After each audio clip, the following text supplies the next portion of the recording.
Asia কাপের প্রস্তুতি হিসেবে নেদারল্যান্ডসের বিপক্ষে সিরিজের প্রথম ম্যাচে কতটা আত্মবিশ্বাস দেখালো বাংলাদেশের ব্যাটাররা? ম্যাচ শেষের হিসাবে এগিয়ে থাকছেন বোলাররাই, তবে পাওয়ার হিটিং কোচ রেখে কতটা উন্নতি হলো সেই হিসাবেও চোখ রাখছেন ভক্তরা।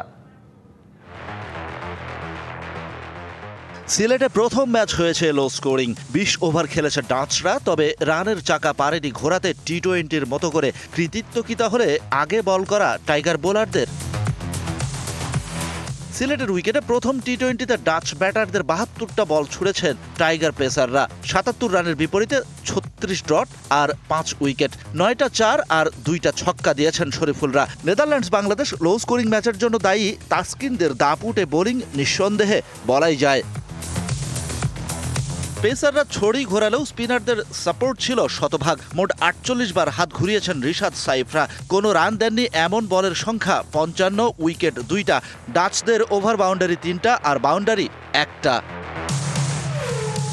টাইগারদের ছক্কা মারার সামর্থ্য বাড়ানোর জন্য নিয়োগ দেওয়া হয়েছে পাওয়ার হিটিং কোচ। ডাচদের বিপক্ষে রেঞ্জ হিটিংয়ে কতটা এগিয়েছে টাইগাররা? ১৩৭ রানের টার্গেট মিট করতে লিটন দাসরা বল খেলেছেন ৮১টা।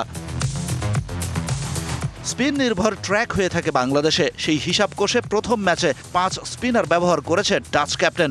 সেখান থেকে বাংলাদেশি ব্যাটাররা রান নিয়েছে ৯৫, ডট খেলেছে ১৭, রেঞ্জ হিটিংয়ে ৮-৪ আর ছক্কা ৫টা। আর এসব হয়েছে স্পিনারদের ৫৭ বল থেকে।